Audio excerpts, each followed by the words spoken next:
Bismillahirrahmanirrahim. Ayo bawa harta ke surga. Dukung pembangunan sekolah Islam Mufid dengan donasi ke rekening atas nama Yayasan Muflih untuk Islam dan Dakwah. Sebelum kajian, silakan lihat kanan kiri. Kalau tidak kenal, coba kenalan dulu.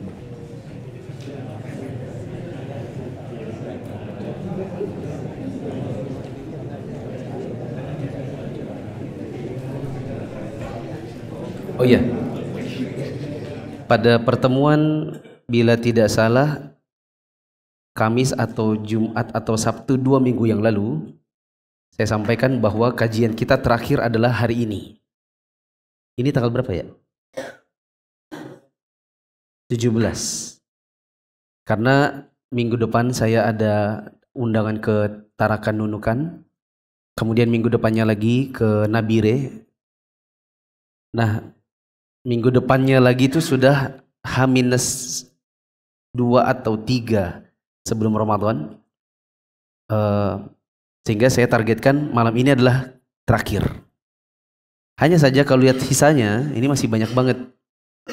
Dan saya tidak tega kalau ini tidak selesai lalu teman-teman saya suruh baca sendiri. Oleh karenanya, ya jaga-jaga. Kalau minggu depan jelas insya Allah gak ada. Kecuali kalau ada yang menggantikan. Dan sampai saat ini saya kalau cari ustadz yang saya minta untuk menggantikan manhaj salaf, rata-rata bilang ndak bisa sama ndak mau. Ya, pantau saja terus pengumuman di grup Balikpapan Mengaji Sunnah atau di media sosial saya.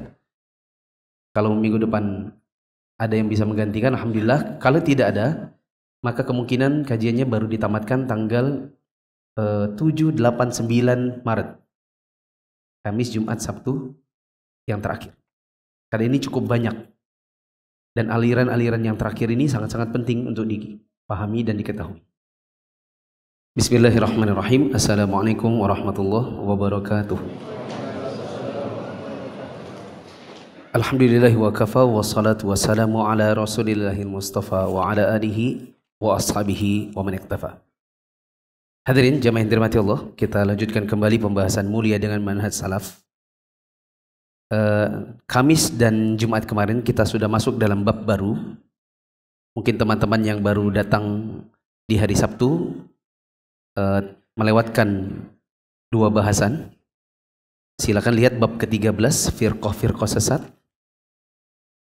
Yang sudah berlalu adalah pembahasan tentang Khawarij, Syiah, Rafidhah, Qadariyah, Jahmiyah, Jabariyah, aliran Murji'ah, aliran Mu'tazilah.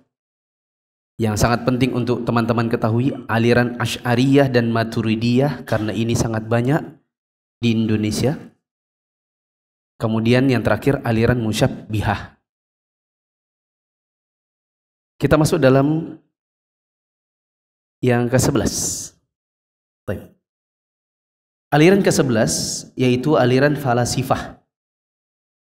Kita mengenal di Indonesia dengan nama filsafat.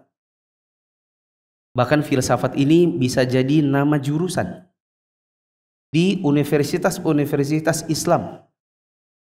Meskipun negeri, ada jurusan filsafat. Memang orang belajar filsafat. Padahal ini, filsafat ini adalah aliran yang bisa menjatuhkan kita ke dalam kekufuran. Atau paling tidak ini bukan jurusan melainkan mata kuliah. Di sebagian UIN atau IAIN ini adalah mata kuliah. Dan ini diwajibkan.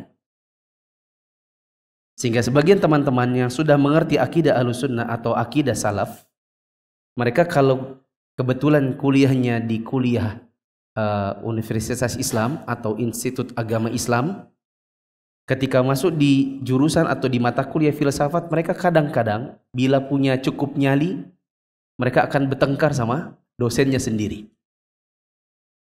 Saya punya teman itu di Parepare, namanya Ustadz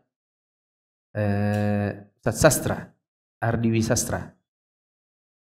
Ya, sudah doktor di universitasnya di Parepare.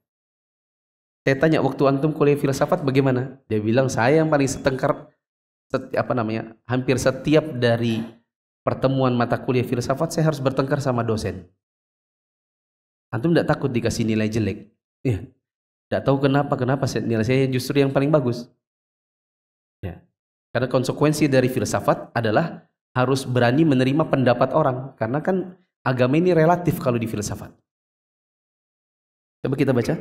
Kaum filsafat adalah orang-orang kafir. Maksudnya pencetus-pencetusnya. Mereka dari kalangan musyrikin Yunani. Contohnya Plato, Aristoteles, Socrates, dan lain-lain. Yang mungkin kita dulu pernah belajar di SMA. Mata kuliah apa ya? Sosiologi, sejarah. Ya. Ini adalah orang-orang yang mencetuskan filsafat. Berasal dari mereka lah ada yang namanya aliran filsafat dalam Islam atau aliran Islam liberal, nantinya akan ada di bagian akhir. Mereka ini bicara tentang Allah tapi pakai akal. Akal mereka yang sempit dan rusak tanpa perantaraan para nabi dan rasul. Ya. Kita kemarin ada daurah bersama Ustadz Firanda, bahas buku beliau, Syarah Aqidah Wasithiyah bila tidak salah. Di bagian-bagian awal cukup pelik bagaimana filsafat itu mewarnai agama kita ini. Yang intinya adalah menjadikan agama ini relatif sesuai dengan pendapat orang. Jadi tidak perlu pakai wahyu. Secara umum orang bisa berpendapat dalam agama ini terserah. Ya. Oleh karena itu ajaran filsafat yang dimasukkan ke dalam Islam itu bukan dari Islam. Dan Islam berlepas diri dari filsafat serta pemeluknya seperti Ibnu Sina dan selainnya dari pengikut Aristoteles. Ya. Teman-teman yang dirahmati Allah, teman-teman pernah dengar pendapat orang bahwa poligami itu harus dihapuskan dari agama Islam? Bahwa hukum warisan anak laki-laki 2 kali anak perempuan itu juga harus dibuang. Pernah dengar? Ini semua adalah pendapat-pendapat orang tentang agama kita yang mabda'nya atau sumber awalnya ada dari filsafat. Ketika seseorang mengatakan agama ini kebenarannya relatif, tidak absolut, jadi terserah orang, kebenaran itu bisa diukur dengan akal pribadi masing-masing, maka orang pun merasa, oh ini nggak cocok buat kita, ini agama Islam yang bagian ini kita buang.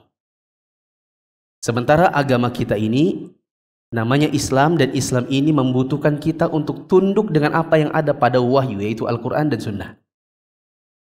Sehingga kalau Allah bilang warisan anak laki-laki 2 kali anak perempuan, sudah terima aja, karena itu wahyu. Bila di dalam Islam poligami itu dihalalkan, maka diterima dulu. Lepas nanti ibu-ibu mungkin tidak suka kalau suaminya poligami, itu belakangan. Yang penting keyakinannya adalah halal dulu. Ya. Nah, ini barang siapa yang masuk dalam filsafat lalu menggonta-ganti agama, maka dia bisa jatuh ke dalam kekafiran. Termasuk di antara pendapat orang yang jatuh ke dalam filsafat ini, kata mereka yang penting cinta sama cinta, meskipun sama jenisnya. Kalaupun nanti mereka menikah tidak apa-apa, yang penting sakinah mawaddah rahmah. Gitu. Nomor 11 ini perlu disimpulkan, ini aliran bisa jatuh ke dalam kekafiran. Kita tidak memastikan setiap yang belajar filsafat pasti kafir, tapi saya bilang bisa jatuh. Saya bilang bisa jatuh berarti khawatirnya nanti jatuh ke dalam kekafiran. Karena merubah agama. Ke-12, ada aliran namanya Karramiyah. Mereka ini pengikut Muhammad bin Karram yang mati tahun 255 Hijriah. Mereka cenderung menyerupakan Allah dengan makhluk. Ya, jadi Karramiyah ini nomor 12, kasih catatan seperti nomor 10. Seperti nomor 10, karena aliran nomor 10 itu aliran kekafiran, di mana mereka menyerupakan Allah sama makhluknya. Mereka meyakini bahwa Allah itu zatnya seperti makhluk. Wajahnya seperti wajah manusia, tangan kakinya seperti manusia, dan seterusnya. Sementara Allah mengatakan laisa kamitslihi syai'un wa huwas samiul basir. Tidak ada yang menyerupai Allah sesuatu apapun, dan Allah Maha mendengar lagi Maha melihat. Aliran ke-13, aliran tasawuf atau sufiyah. Atau kalau di negeri kita dibilang tarekat sufi. Tarekat sufi. Ini lebih penting untuk kita dalami karena di negeri kita sangat banyak. Dengan bentuknya masing-masing, dengan gurunya masing-masing, dengan kiainya masing-masing. Kata sufiyah itu berasal dari kata Yunani yaitu Sophia, yang artinya hikmah. Ada juga yang mengatakan sufiyah itu berasal dari kata suf atau wol. Dan inilah pendapat yang lebih kuat. Karena Syekhul Islam Ibnu Taimiyah mengatakan, beliau dulu pernah melihat langsung orang-orang sufi, tarekat-tarekat sufi, mereka biasa memakai pakaian dari suf atau wol, yang mereka katakan pakaian ini lambang kezuhudan. Jadi mereka tidak pakai pakaian yang bagus, mereka pakai pakaian yang terbuat dari kain wol, karena itu dianggap lebih sederhana dan lebih zuhud. Penamaan tasawuf dan sufi tidak dikenal di dalam Islam di masa-masa awal. Baru di masa kita sekarang lah orang kemudian mengatakan ada Islam sufi. Kami Islam, fikihnya Syafi'i, akidahnya Asy'ari Maturidi, dan kami beragama dengan cara sufi. Itu kata sebagian orang di Indonesia ini. Penamaan seperti ini terkenal kemudian masuk ke dalam Islam dari ajaran agama dan keyakinan yang selain Islam. Syekhul Islam Ibnu Taimiyah rahimahullah menyebutkan bahwa awal munculnya sufi itu dari Basrah di Irak. Di Basrah terjadi model kehidupan masyarakat yang berlebih-lebihan dalam kezuhudan dan ibadah. Mereka sangat perhatian dengan ibadah, tapi sangat minim ya, dari sisi keilmuan dan kedekatan mereka kepada Al-Quran dan Sunnah. Yang penting ibadah.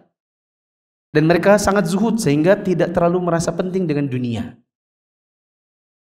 Padahal yang seperti ini belum pernah terjadi di negeri Islam sebelumnya. Kata Dr. Sabir Ta'imah ya, dalam kitabnya As-Sufiyah Mu'taqadan wa Maslakan, kata beliau, jelas bahwa tasawuf atau sufi itu dipengaruhi oleh kehidupan para pendeta Nasrani. Mereka suka memakai pakaian sederhana dari bulu domba, berdiam diri di biara-biara. Islam memutuskan kebiasaan ini ketika ia membebaskan setiap negeri dari tauhid. Dengan tauhid, Islam memberikan pengaruh yang baik terhadap kehidupan dan memperbaiki cara ibadah yang salah dari orang-orang sebelum Islam. Kata Syekh Dr. Ihsan Ilahi Zahir rahimahullah dalam kitab beliau At-Tasawuf Al-Mansha' wal Masadir, kata beliau, apabila kita memperhatikan dengan teliti tentang ajaran sufi yang pertama dan yang belakangan, serta pendapat-pendapat yang dinukil dan diakui oleh mereka dalam kitab-kitab sufi mereka, baik yang lama maupun yang baru, maka kita akan lihat bahwa sufi itu jauh dari ajaran Al-Quran dan Sunnah. Begitu juga kita tidak pernah mendapatkan bibit-bibit sufi dalam perjalanan hidup Nabi dan para sahabat. Padahal mereka sebaik-baik pilihan Allah dan dari hambanya setelah para Nabi dan Rasul. Sebaliknya, kita bisa melihat bahwa ajaran tasawuf lebih mirip seperti kehidupan para pendeta Kristen, Brahmana, Hindu, Yahudi, serta kezuhudan Buddha. Mirip-mirip konsep Buddha. Juga mirip Asy-Syu'ubi di Iran, yang merupakan majusi di periode awal kaum sufi, dan seterusnya. Ajarannya dinamakan tasawuf, sedang orang yang menganutnya disebut dengan sufi. Tasawuf dan pemeluknya merupakan bentuk kebid'ahan yang sesat dan menyesatkan. Catatannya sama seperti catatan saya kemarin. Saya bilang begini kemarin, bahwa sebagian dari akidah-akidah yang menyimpang dari Islam, pengikut-pengikutnya di zaman sekarang, mereka suka bilang, kami nggak gitu kok. Kalian tuh fitnah. Kata mereka, kami Asy'ari dan kami tidak seperti yang Anda tuduhkan. Contohnya kemarin, kami Asy'ari, tapi kami tidak pernah membatasi sifat Allah hanya 20 atau sifat Allah hanya 7. Kita katakan, Anda sekarang, tapi mungkin Anda atau Asy'ari Maturidi di zaman dahulu tidak seperti Anda sekarang. Kalau Anda sekarang, ini Anda hidup, di tengah Anda ada orang-orang yang berdakwah. Seperti dakwah salaf, dakwah sunnah. Sehingga pemahaman Anda di zaman sekarang, Asy'ari yang zaman sekarang, mungkin sudah bercampur juga dengan kesunnahan yang dibawa di zaman sekarang. Makanya mungkin sebagian dari Anda itu merasa, oh kami nggak begitu kok. Karena memang sudah bercampur dengan seiring perkembangan zaman dan perbedaan tempat. Saya contohkan juga kemarin, contohnya Hizbut Tahrir. Hizbut Tahrir dulu di awal-awal, terutama dari kalangan pendirinya di awal-awal, mereka punya keyakinan hadis ahad tidak bisa dipakai untuk urusan akidah. Hanya bisa dipakai untuk urusan fikih. Ustadz-ustadz Hizbut Tahrir di Indonesia zaman sekarang, kalau kita bilang begitu, mereka bilang gini, ah kami nggak gitu kok. Maka kita jawab, oke, Anda tidak begitu sekarang. Tapi tidak seperti itu para pendiri aliran Anda ini. Kenapa? Mungkin karena Anda hidup di Indonesia. Di mana di Indonesia dakwah itu majemuk. Ustadz-ustadz yang belajar ke Madinah, ke Mekah, ke Mesir, ke Yaman, mungkin ketika mereka pulang, dakwah mereka juga kadang lebih dominan, lalu kemudian Anda pun terpengaruh. Sehingga kehizbut tahriran Anda itu agak luntur. Terlunturkan oleh sunnah. Sehingga kalau sekarang Anda bilang, kami nggak gitu kok. Kita bilang, iya, Anda sekarang, alhamdulillah kalau nggak gitu. Cuma masalahnya adalah, meskipun nggak gitu, jubah Hizbut Tahrirnya nggak mau dilepas. Maka sama juga tasawuf di zaman sekarang. Tasawuf di zaman sekarang mungkin tidak sama seperti tasawuf di zaman dahulu.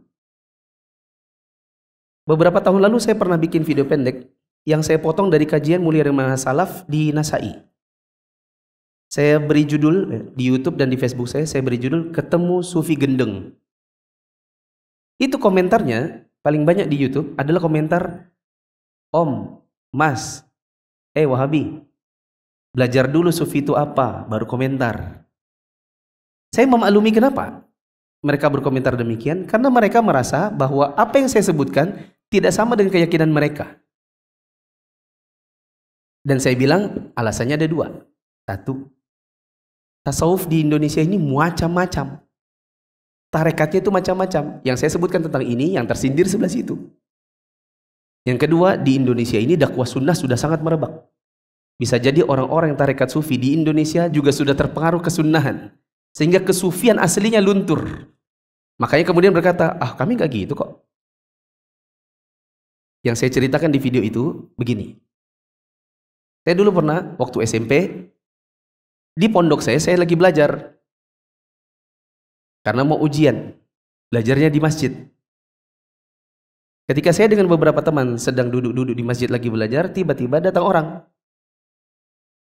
Ngajak dialog. Kemudian dia bilang, saya ini ikut tarekat sufi. Kemudian dia menceritakan, adik-adik ini tahukah bagaimana bumi ini terbentuk? Yang kita tahu kan ya bumi ya Allah yang jadikan, dah gitu aja.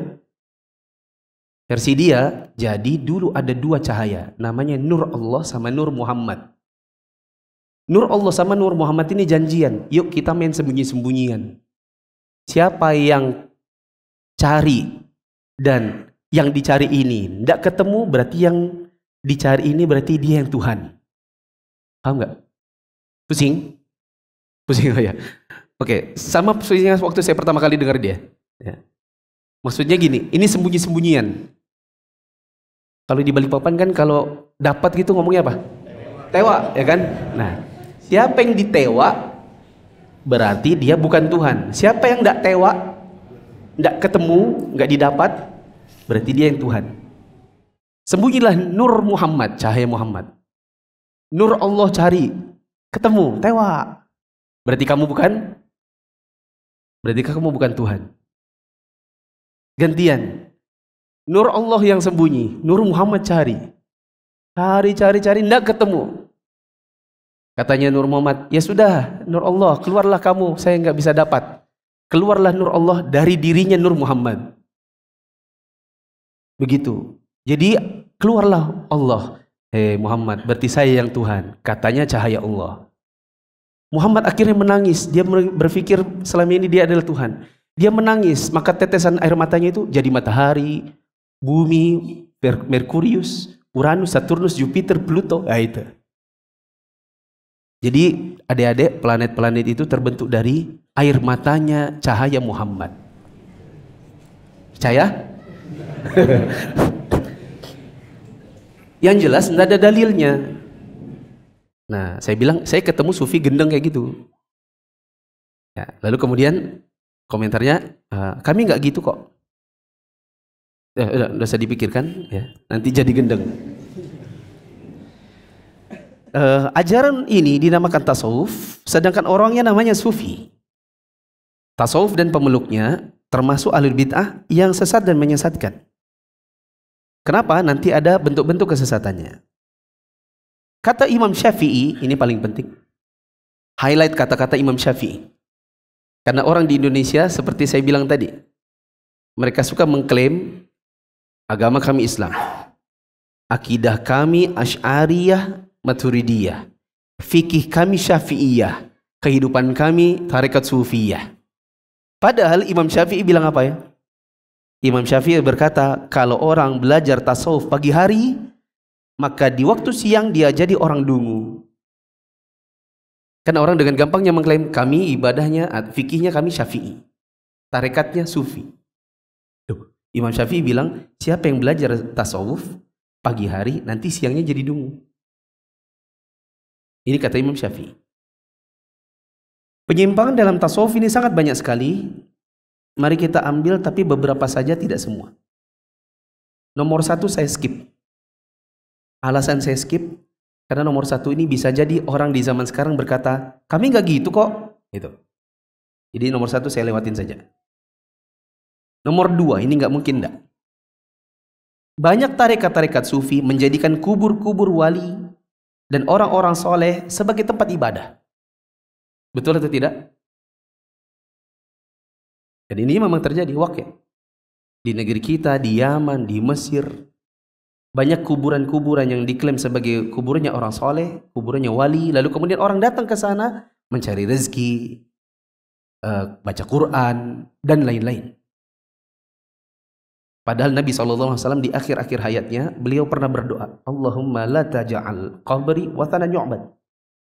Ya Allah, jangan jadikan kuburku itu sebagai tempat yang disembah atau diibadahi. Nabi SAW juga mengatakan, la'anallahu yahuda wan nasara ittakhadhu qubur anbiya'ihim masajid. Allah melaknat orang Yahudi dan Nasrani dikarenakan mereka dahulu suka menjadikan kuburan-kuburan Nabi sebagai tempat sujud. Ini menunjukkan bahwa kuburan tidak bisa dijadikan sebagai tempat ibadah. Adapun tarekat sufi sangat gemar dengan yang namanya pergi ke kuburan. Bahkan mereka ada yang juga yang punya bisnis kuburan. Misalnya seperti setiap tahun mereka punya acara-acara tertentu pergi ke kuburan. Nanti ada yang mengkoordinir, ada biaya ini, biaya itu, lalu kemudian jadi bisnisnya. Mereka mengajak manusia untuk menyembah kubur. Tapi perlu dicatat dekat sini, menyembah kubur ini, menurut mereka bukan menyembah. Kata mereka bukan menyembah. Kami tidak pernah menyembah. Kami hanya tawassul. Apa? Tawassul. Bagaimana cara membantah hal ini? Nanti teman-teman bisa buka YouTube saya atau Facebook saya, cari kajian Al-Qawaid Al-Arba', sudah tamat. Di masa-masa pandemi sudah ditamatkan sebagai materi Mufid Islamic Academy. Cari Al-Qawaid Al-Arba'. Di situ akan ada penjelasan bagaimana membantah orang yang mengatakan, kami nggak menyembah kok. Kami ke kuburan cuma tawasul kok. Nah, itu ada cara membantahnya. Kita nggak usah fokus ke sana, nanti terlalu melebar. Kita kembali ke sini saja. bahwa orang sufi biasa mengajak manusia untuk pergi ke kuburan, tawassul. Beribadah di sisi kuburan seperti baca Quran, baca Yasin. Bertawassul kepada penghuni kubur. Ya, ini benar. Bertabarruk kepada mereka, minta berkah. Ya, seperti pernah ada seorang panutan lah ya di satu daerah. Dia datang ke kuburan sama beberapa pengikutnya. Kemudian dia datang ke situ, kemudian dia ngomong sama kubur. Lalu kemudian dia minta misalnya ayah atau ayahanda, guru fulan, tolonglah kami dibantu ini dan itu. Termasuk juga yang banyak diajarkan orang di musim-musim pemilu adalah kalau pengen menang, kamu datang aja ke kuburnya. Nah, kuburnya siapa terserah. Kubur, lalu kemudian nanti di sana ya, wahai kiai, wahai wali Allah, tolonglah kami tanggal 14 nanti pencoblosan. Tolong gerakkan pena-pena orang, paku-paku itu untuk mencoblos mukaku, gitu. Kemudian mereka juga minta syafaat kepada mereka dan yang lainnya. Nomor 3. Secara umum dalam beragama dan beribadah, tarekat-tarekat sufi kerap tidak merujuk kepada Al-Quran dan Sunnah dan tidak mencontoh Nabi SAW. Yang menjadi rujukan mereka adalah ajaran gurunya langsung. Namanya juga tarekat.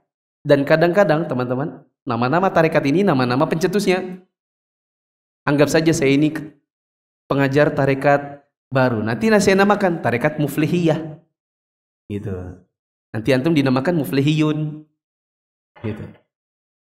Dan rata-rata memang nama-nama tarekat sufi itu berasal dari nama si pendirinya. Yang mereka pasti punya zikir khas hasil gubahan gurunya. Ya. Mereka menjadikan ajaran mereka itu berasal dari guru-guru. Berupa tarekat-tarekat. Seperti berbagai zikir dan wirid yang bid'ah. Bahkan mereka juga berdalil dengan cerita. Berdalil dengan mimpi. Apa yang pernah kita bahas di sini? Hadis kopi yang didapat dari mimpi. Ya, kalau teman-teman mau buang-buang waktu silakan. Buka di YouTube, di Facebook, cari tarekat sufi. Hadis. Nanti isinya rata-rata cerita. Guru saya bermimpi ketemu dengan guru yang ini, yang sayyid yang ini, lalu kemudian diberi ijazah untuk membuat wirid ini. Nanti kita bisa amalkan. Ya, nanti kalau kita baca surat ini sebanyak 30 kali, nanti hari itu kita tidak akan mati. Seperti yang kemarin juga saya mendapatkan dari guru saya, yang guru saya itu bermimpi bertemu dengan Nabi. Ya Rasulullah, apa kemarin? Ya Rasulullah, tolong sebutkan satu hadis yang dulu semasa engkau hidup, engkau tidak pernah sebutkan. Berarti nunggu mati baru ada hadis. Ya, hadis ini datang setelah Nabi wafat dalam mimpi. Ya, yang mimpi ini nggak dimimpikan Abu Bakar, Umar, Utsman. 1400 tahun setelahnya baru ada orang mimpi. Kata Nabi SAW, siapa yang minum kopi selama aroma kopi masih ada di kerongkongannya, maka apa kemarin? Diampuni dosa-dosanya. Dapat dari mana ini? Mimpi. Ya. Dan ini sebenarnya bisa dibilang peralihan daripada capek menghafal hadis yang sudah dikumpulkan Imam Bukhari, Imam Muslim. Daripada repot-repot menghafal riwayatnya, kenapa tidak kita bikin saja riwayat baru? Dari mana? Mimpi. Hadis-hadis palsu juga dijadikan sebagai pembenaran ajarannya. Dan ini semua sebagai ganti dari berdalil dengan Al-Quran dan Sunnah. Daripada ngafal Al-Quran Sunnah dan berdalil dengan Al-Quran Sunnah, Al-Quran gak boleh salah, hadis terluanya akhirnya bikin hadis sendiri. Keempat, mereka sering mengamalkan zikir dan wirid yang dibuat oleh gurunya. Beribadah dengan membacanya. Bahkan bisa jadi mereka lebih mengutamakan zikir dan wirid ini daripada membaca zikir yang memang dari Nabi. Mereka menamakannya zikir khusus. Kalau zikir dari Al-Quran Sunnah itu namanya zikir umum. Mereka sangat senang kalau bisa menggubah satu zikir. Dan saya perhatikan sebagian kalau di Indonesia itu kadang-kadang zikirnya bisa dilakukan yang kalau kita dengar-dengar itu kayaknya lagu daerah. Ada dekat sini. Kalau kita dengar itu yakin itu lagu indung-indung. Indung-indung kepala indung gitu kan. Cuman diganti dengan apa tuh? Oh, gimana? Oke gitu lah.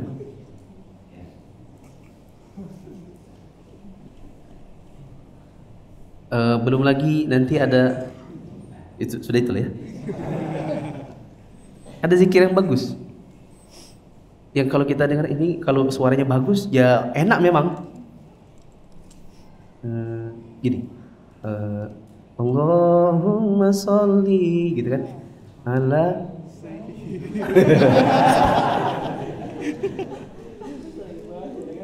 Nah itu nggak ada dari Nabi. Itu disebut dengan salawat tibbil qulub. Dan kita kalau buka-buka hadis, buka-buka kitab-kitab hadis, kita nggak akan dapati itu. Nomor 5. Kadang mereka berlebihan terhadap para wali dan guru-guru. Ya, dikultuskan. Dan ini bertentangan dengan akidah Ahlussunnah wal Jamaah. Misalnya kayak apa? Kalau guru-gurunya minum lalu kemudian ada sisanya, gurunya pulang, nah itu dijadikan air rebutan. Karena dianggap itu ada keberkahan. Kalau cium itu tidak cukup cium tangannya. Gitu tidak cukup, hitamnya aja. Harus bolak-balik. Gitu. Keenam, mereka bertakarub kepada Allah kadang melalui nyanyian, tarian, memukul rebana, tepuk tangan. Memukul rebana ini jelas. Maksud saya jelas itu, ya memang merebak di negeri kita. Dan memang yang biasanya ngisi kajiannya adalah dari kalangan guru-guru yang memang nanti kalau ditanyain ya tarekat-tarekat atau bertasawuf seperti itu. Ketujuh, mereka membagi manusia menjadi 4 tingkatan. Syariat, hakikat, tarekat, ma'rifat. Saya disclaimer dulu teman-teman. Kalau ada orang membuat zikir-zikir baru, kemudian mereka berzikir setelah sholat, sebelum sholat, setelah azan dan lain-lain, dan ini tidak ada dari Nabi SAW, secara umum, maka orangnya masih muslim. Namun kalau yang nomor 7, ini khawatir menjatuhkan orangnya ke dalam kekafiran.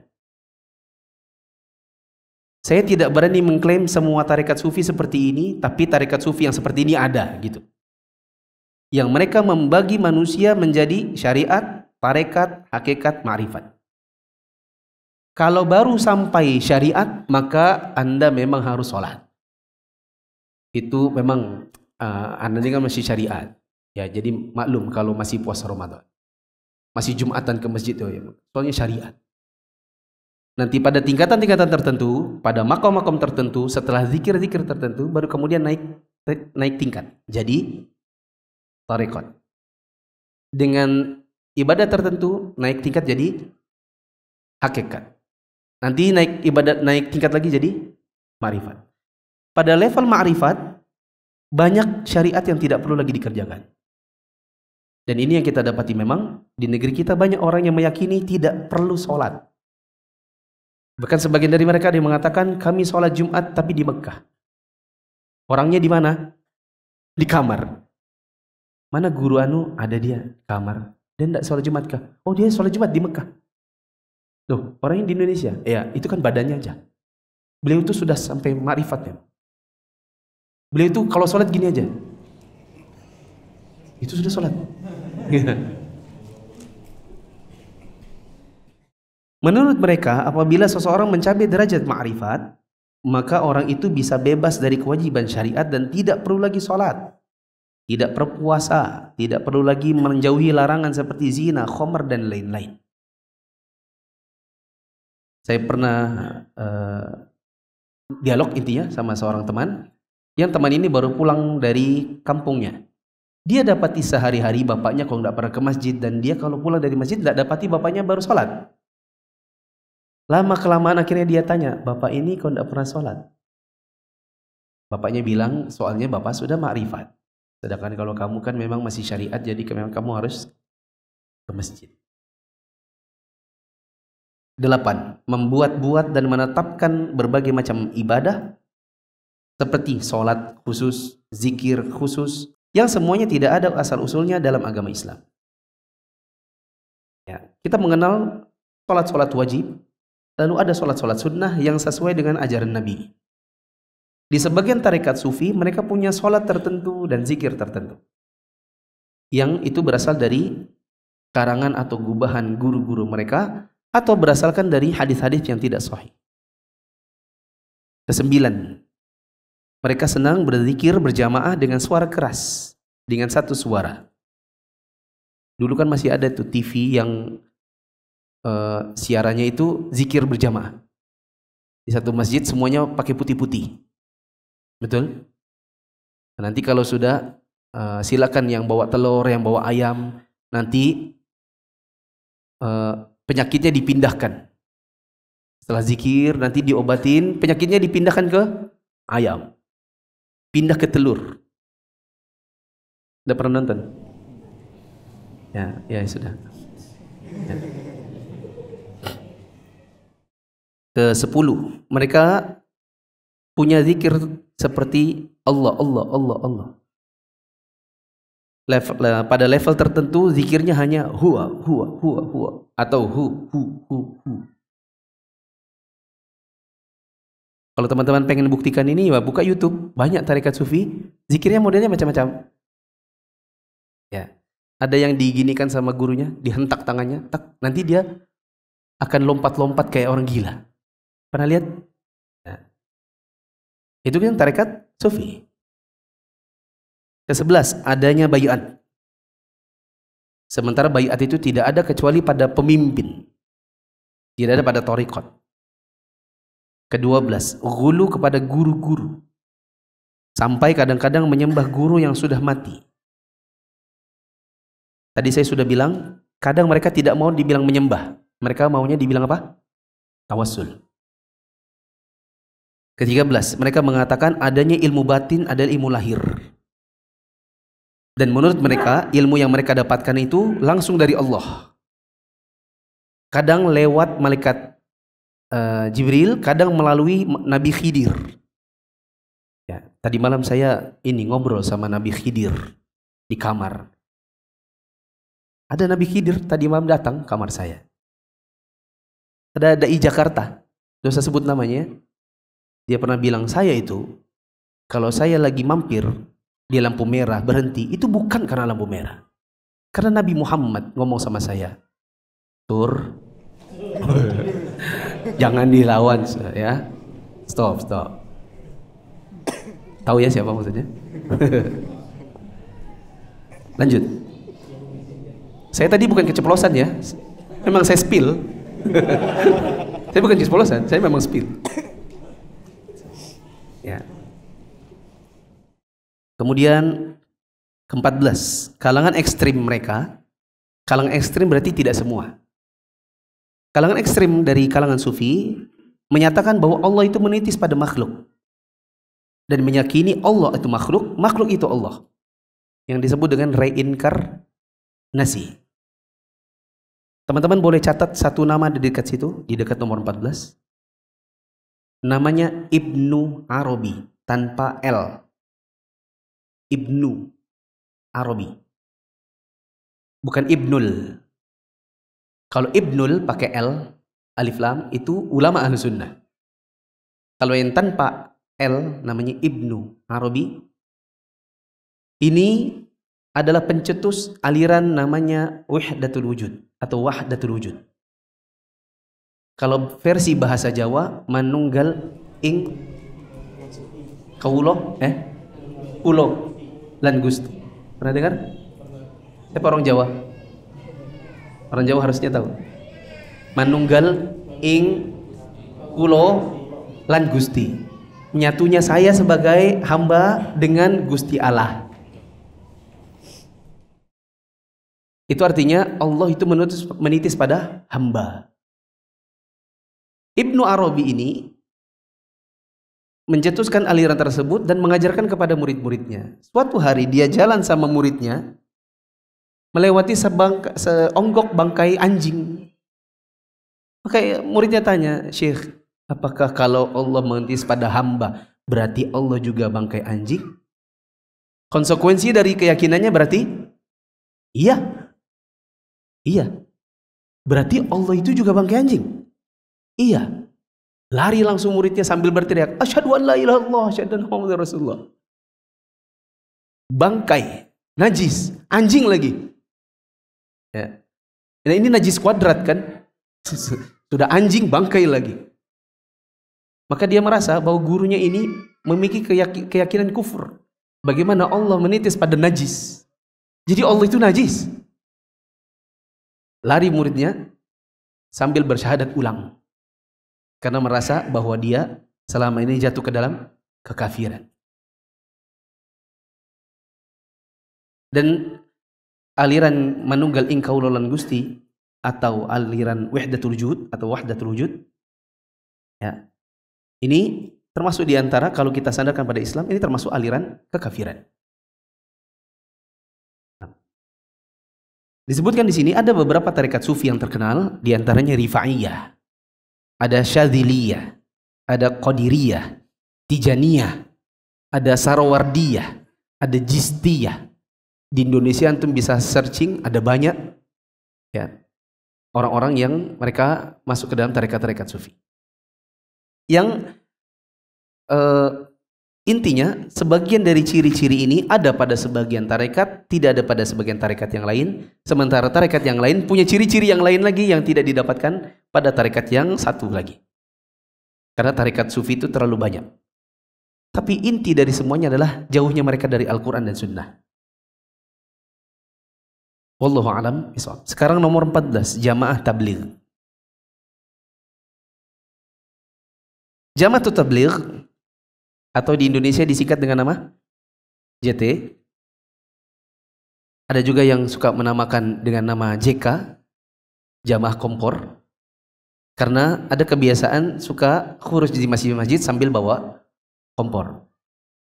Ya pada itunya sih tidak ada masalah ya, orang mau nginep.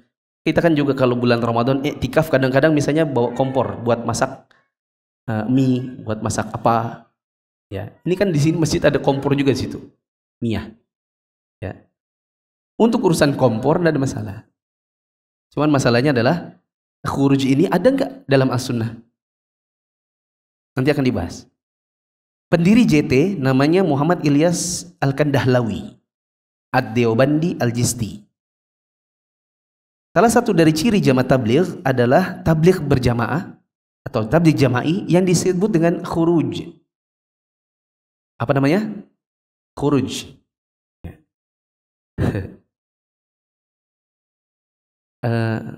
Ada nggak beliau di sini? Antum tahu masjid di jalan itu pusatnya JT? Apa? Ya pokoknya itulah ya. Masjidnya merah, warna merah, tapi bukan Mufid kan?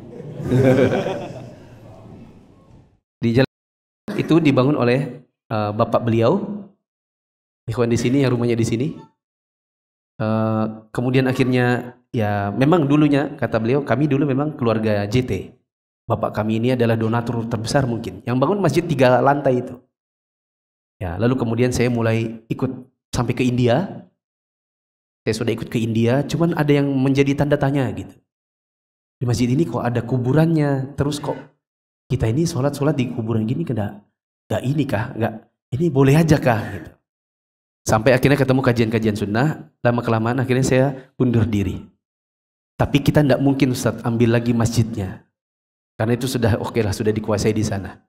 Kita tidak mungkin ambil kembali, Bapak sudah mewakafkannya. Ya, yang jelas kami sudah tidak JT lagi. Sudah ikut kajian sunnah. Jamaah tabligh, khurujnya itu diambil dari firman Allah. Ya, jadi khuruj ini acara bid'ah, tapi ada dalilnya. Makanya saya sering bilang, orang itu kalau memaksa-paksakan Al-Quran dan Sunnah, yang sesat juga pakai ada dalilnya. Di sini dalilnya adalah Ali Imran 110. Allah mengatakan kuntum khaira ummatin ukhrijat linnas. Engkau adalah umat yang terbaik yang dikeluarkan untuk manusia. Nah, kita ini kata mereka ukhrijat, jadi kita ini dikeluarkan oleh Allah untuk manusia. Jadi kita harus ke masjid dan khuruj gitu. Kita harus punya acara namanya khuruj. Khuruj itu untuk berdakwah. Apa dalilnya khuruj? Ini. Ya. Tapi ini dari kalangan ulama ahli tafsir tidak ada yang menafsirkan ukhrijat di sini artinya khuruj. Nah, pendirinya ini Muhammad Ilyas Al-Kandalawi pernah bermimpi. Menurut dia dalam mimpinya ada yang memerintahkan dia untuk keluar kharaj atau khuruj. Berdakwah kepada manusia seperti para nabi.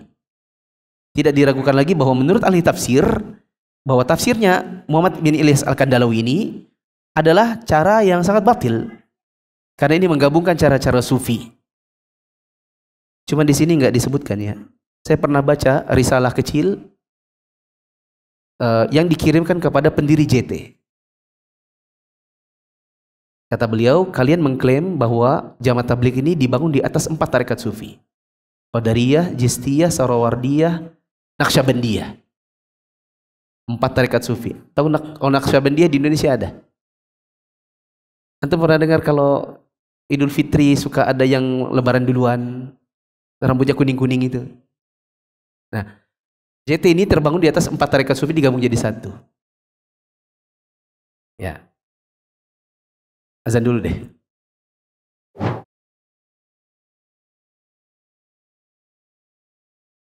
Allahu Akbar, Allahu Akbar,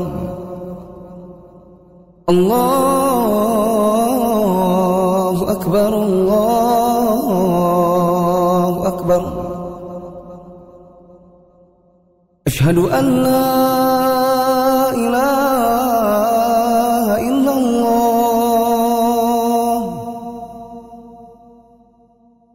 Asyhadu an la ilaha illallah. Asyhadu anna Muhammadar Rasulullah. Asyhadu anna Muhammadar Rasulullah.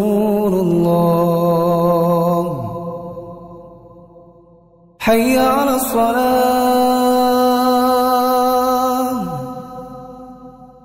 Hayya 'alas salah. Hayya 'alal falah. Hayya 'alal falah.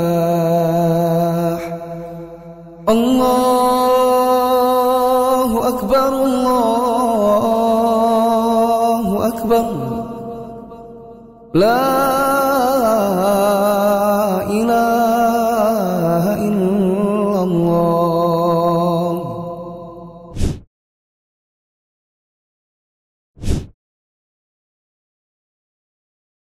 Kita lanjutkan. Jamaah Tabligh, disclaimer dulu. Jamaah Tabligh Muslim. Ya, mereka tetap Islam. Sholat bersama mereka sah. Baik diimami, apalagi cuma mengimami mereka.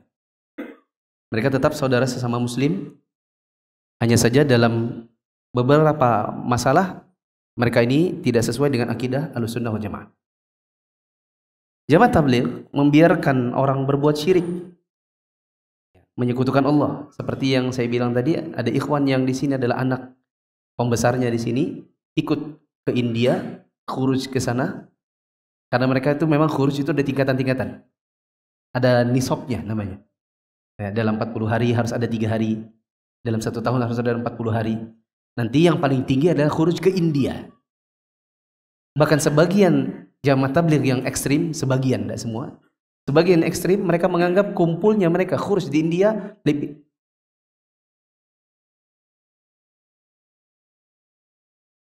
Ini mati nggak layarnya?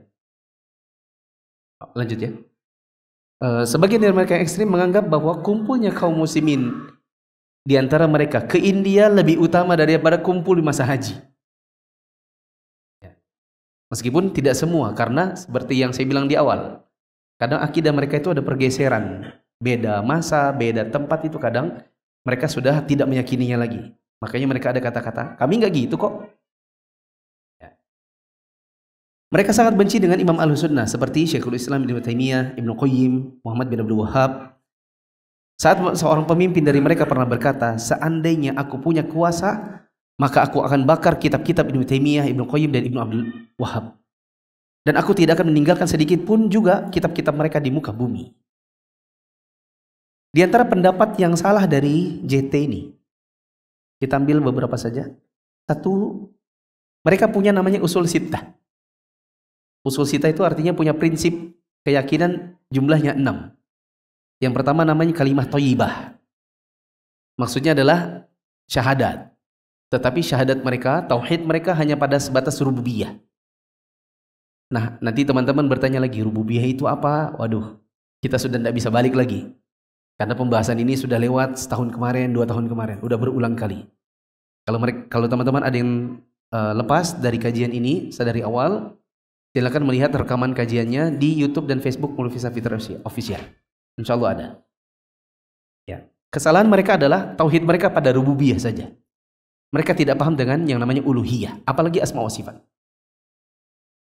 Terus, keyakinan mereka bahwa berhala itu hanya ada 5.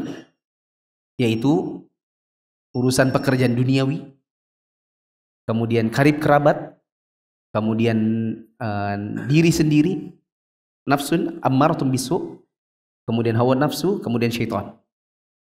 Ya. Meskipun sekali lagi kadang-kadang ada pergeseran, makanya kita dapati teman-teman jamaah tabligh banyak juga yang kaya. Ya. Mungkin mereka menganggap kalau kita kaya kita bisa nyumbang buat khuruj. Kedua, mereka sholat 5 waktu. Dan sekali lagi saya tekankan, jamaah tabligh itu tetap muslim. Ketiga, namanya ilmu. Mereka punya ilmu fadail, ilmu masail. Hanya saja yang kita lihat di Indonesia, mereka lebih banyak ke ilmu fadail. Yang penting keutamaan sholat apa, keutamaan puasa, keutamaan zikir, keutamaan. Sehingga mereka sangat senang dengan ibadah, dengan memperhatikan keutamaan. Tapi kalau kesesuaian dengan sunnah, mereka nggak begitu perhatian.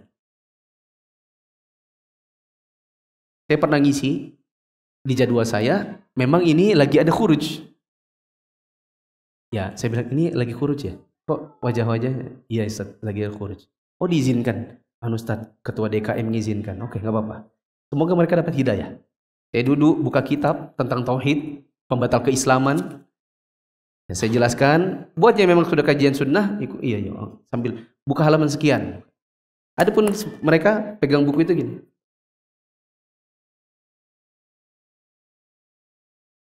Jadi memang nggak perhatikan. Meskipun itu adalah bab-bab tentang akidah yang utama, tentang pembatal keislaman, mereka tidak perhatian. Mereka perhatiannya kepada fadhail amal, keutamaan amal. Adapun amal itu sesuai sunnah atau tidak, enggak. Kemudian yang keempat, mereka menghormati kaum muslimin. Sehingga banyak kaum muslimin suka ke jamaah tabligh, karena kalau di jamaah tabligh itu memang rangkulannya.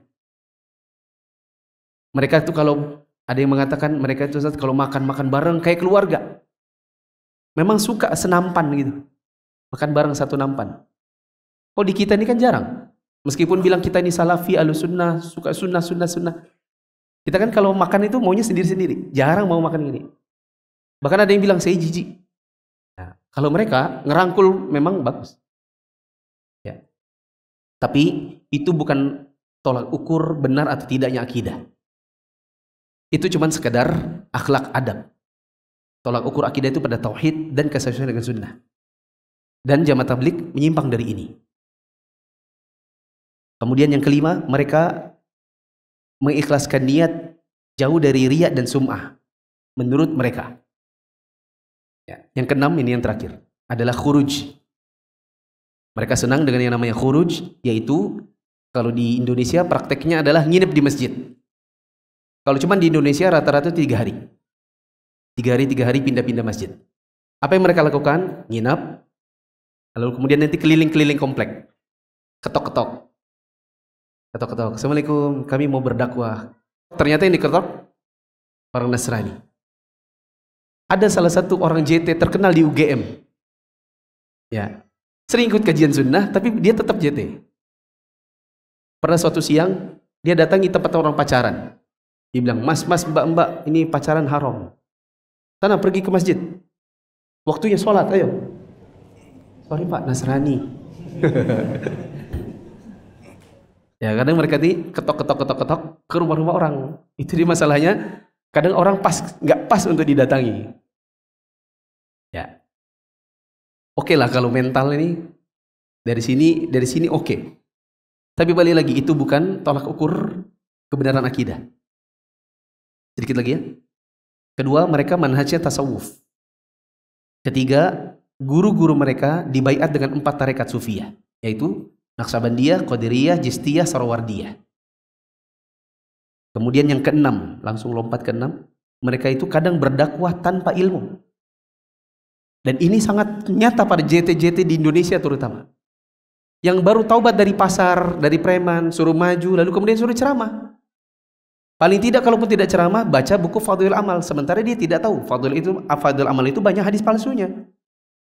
Fadhil Amalnya JT itu banyak palsunya. Ya, sementara disuruh baca, nggak disaring lagi. Karena yang ngajar ini preman baru tobat. Makanya kita katakan ini kesalahan dakwah mereka, yaitu dakwah tanpa ilmu. Ketujuh, mereka senang berdalil dengan hadis lemah dan palsu. Sebagaimana di buku pamungkas mereka, atau buku apa namanya? Buku andalan, apa sih? Buku andalannya, yaitu Fadhail Amal karya Al-Kandahlawi. Yang terakhir yang ke-9, sebagian dari mereka menganggap bid'ah itu kadang lebih bagus daripada sunnah. Dan punya prinsip, bid'ah kalau bisa menyatukan umat lebih bagus daripada sunnah tapi memecah belah umat. Padahal yang benar, sunnah dan menyatukan umat, itu harusnya. Dan sunnah itu menyatukan umat, berbuat bid'ah itu justru memecah belah umat. Wallahu a'lam bishawab. Ternyata tidak selesai, masih ada Ikhwanul Muslimin, Sururiyah, Hizbut Tahrir, kemudian aliran NII, nanti juga ada Isa Bugis, Ahmadiyah, bahkan ada Zaitun, sama Sapu. Ya.